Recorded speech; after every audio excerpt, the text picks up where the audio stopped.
My name's Arthur, and I invite you to continue with me as we read together from Joshua chapter 16 and 17.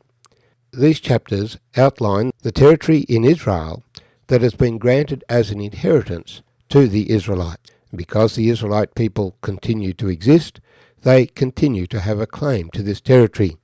But because they have not walked with God, others have come in to claim that territory. And so there will continue to be strife, as there has been for 3,500 years over this land. But this passage declares that God has given it to these people as their inheritance. And other scriptures point out that in the end, when Jesus returns as King of the Jews and King of the whole world, they will again have complete autonomy in the land. Joshua chapter 16. The lot fell to the children of Joseph from the Jordan by Jericho to the waters of Jericho on the east, to the wilderness that goes up from Jericho through the mountains to Bethel, then went out from Bethel to Luz, passed along to the border of the Archites to Ataroth, and went down westward to the boundary of the Japhilites, as far as the boundary of Lower Beth-horon to Gezer, and it ended at the sea. So the children of Joseph, Manasseh and Ephraim, took their inheritance.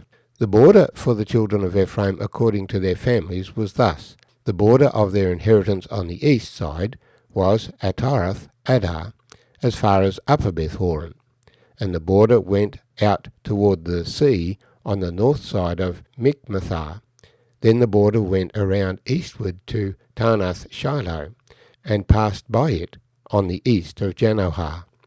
Then it went down from Janohah to Ataroth, and Naarah reached to Jericho, and came out at the Jordan. The border went out from Tappuah westward to the brook Kanah, and it ended at the sea. This was the inheritance of the tribe of the children of Ephraim, according to their families. The separate cities for the children of Ephraim were among the inheritance of the children of Manasseh, all the cities with their villages. And they did not drive out the Canaanites who dwelt in Gezer, but the Canaanites dwell among the Ephraimites to this day, and have become forced labourers. Chapter 17. There was a lot for the tribe of Manasseh, for he was the firstborn of Joseph, namely for Machir the firstborn of Manasseh, the father of Gilead, because he was a man of war. Therefore he was given Gilead and Bashan. And there was a lot for the rest of the children of Manasseh, according to their families. For the children of Abiezer, the children of Helek, the children of Azriel, the children of Shechem, the children of Hepher, and the children of Shemida. These were the male children of Manasseh the son of Joseph, according to their families. But Zelophehad the son of Hepher, the son of Gilead, the son of Machir, the son of Manasseh, had no sons, but only daughters. And these are the names of his daughters: Mahlah, Noah, Hoglah, Milcah, and Tirzah. And they came near before Eleazar the priest, before Joshua the son of Nun, and before the rulers, saying, The Lord commanded Moses to give us an inheritance among our brothers. Therefore, according to the commandment of the Lord, he gave them an inheritance among their father's brothers. 10 shares fell to Manasseh, besides the land of Gilead and Bashan, which were on the other side of the Jordan, because the daughters of Manasseh received an inheritance among his sons, and the rest of Manasseh's sons had the land of Gilead. And the territory of Manasseh was from Asher to Michmethah, that lies east of Shechem, and the border went along south to the inhabitants of En-Tappuah. Manasseh had the land of Tappuah, but Tappuah on the border of Manasseh belonged to the children of Ephraim. And the border descended to the brook Kanah, southward to the brook. These cities of Ephraim are among the cities of Manasseh. The border of Manasseh was on the north side of the brook, and it ended at the sea. Southward it was Ephraim's, northward it was Manasseh's, and the sea was its border. Manasseh's territory was adjoining Asher on the north, and Issachar on the east.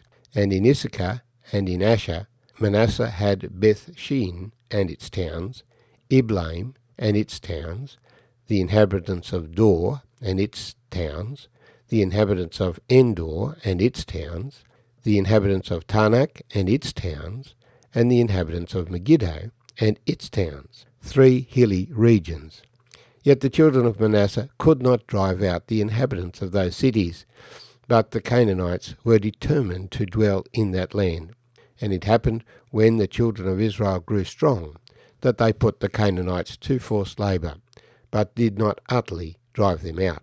Then the children of Joseph spoke to Joshua, saying, Why have you given us only one lot and one share to inherit, since we are a great people, inasmuch as the Lord has blessed us until now?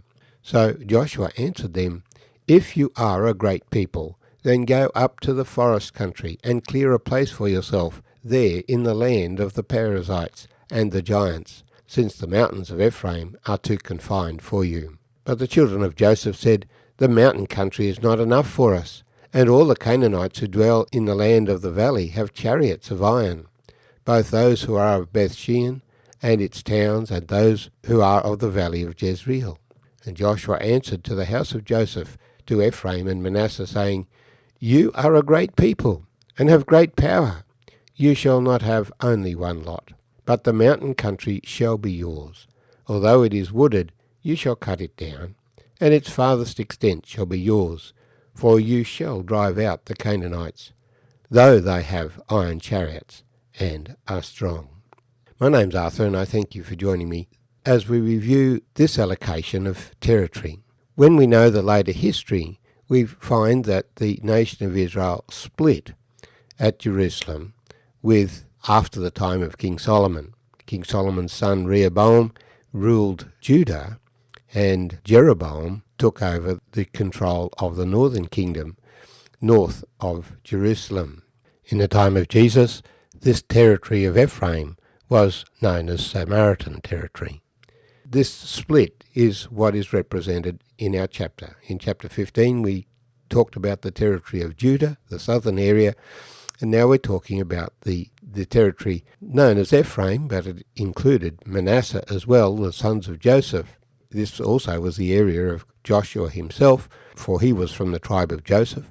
And this is the whole territory that goes up from Jerusalem all the way up to the Sea of Galilee, including Jericho. It's interesting to see that the people of Ephraim, having received their inheritance, complained about it. It wasn't big enough for them, and they complained that it was already occupied by the Canaanites. The Canaanites so they could not defeat them. They had no confidence in themselves. They saw the difficulties. They didn't see the potential. And unfortunately, God's people often see the difficulties rather than seeing the potential. They want more, but they do not know that to get more from God, you have to have a vision and to actually take up what God has granted to you. They were given title to the land, but it was up to them to take what God had given them and to possess the land. But they did not have the resolve. In the course of time, the Canaanites would be overcome and would become forced labour. But they were not driven out. They continued to hang to this land. They claimed that the land was theirs. And so even today, what's called the West Bank of the Jordan, this hill country of Ephraim, is divided between the Israelites building their cities and claiming that territory which God has given to them as an inheritance, and the existing residents of the land who are not in any hurry to give up the territory that they have to the Jewish people. They do not recognize the God of Israel as having given this land to them. So there's always been a dispute over this land, and there will continue to be a dispute over this land until the King of Kings returns and establishes title in the name of David, in the name of the Lord Jesus, the Son of David.